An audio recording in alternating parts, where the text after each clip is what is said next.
سب سے بڑی بات ہے کہ اللہ نے ہم کو اپنے حکم پورا کرنے کے لیے پیدا کیا، اور کوئی کام ہمارے ذمے نہیں ہے، یہ اللہ کے حکم پورا کریں گے۔ وما خلقت الجن والانس الا لیعبدون ما اريد منهم من رزق وما اريد ان يطعمون، کہ میں نے انسانوں کو جناتوں کو اپنے حکم پورا کرنے کے لیے، اپنے حکم ادا کرنے کے لیے پیدا کیا ہے۔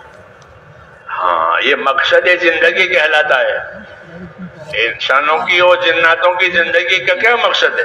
جنات بھی ہماری طرح سے پابند ہیں، اور ان میں بھی دونوں قسم ہے، کافر بھی ہے مسلم بھی ہے۔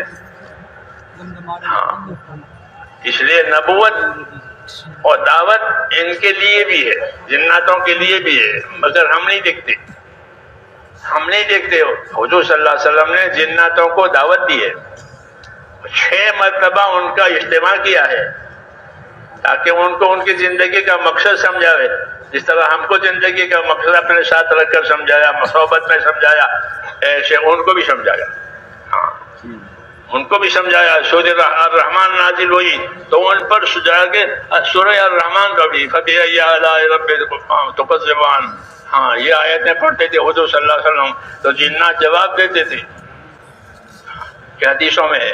یہ دوسری بات، تو آپ جناتوں کے بھی نبی ہیں، آپ انسانوں کے بھی نبی ہیں۔ جناتوں کے ذمے بھی عبادت ہے، انسانوں کے ذمے بھی عبادت، اور حساب کتاب بھی دونوں کا ہوگا قیامت۔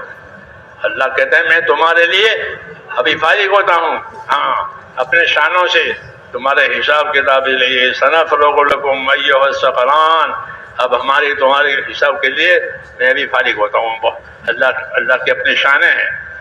تو غرض کہنے کا یہ ہے کہ انسانوں کو اور جناتوں کو ایک کام کے لیے پیدا کیا، اور وہ کام یہ ہے کہ ان کی زندگی اللہ کے حکم والی بنے۔ ہاں، ان کی زندگی حکم والی بنے، ان کے اندر ایمان آوے، یہ پہلا حکم ہے۔ اپنے خدا سے تعلق پیدا کرے، ایمان، لا الہ الا اللہ، یہ پہلا سبق ہے۔ توحید کہ ایک اللہ ہے، وہی عبادت کے لائق ہے، اس کے ہاتھ میں سب کچھ ہے، لہذا اپنا تعلق اس کے ساتھ مضبوط کرو۔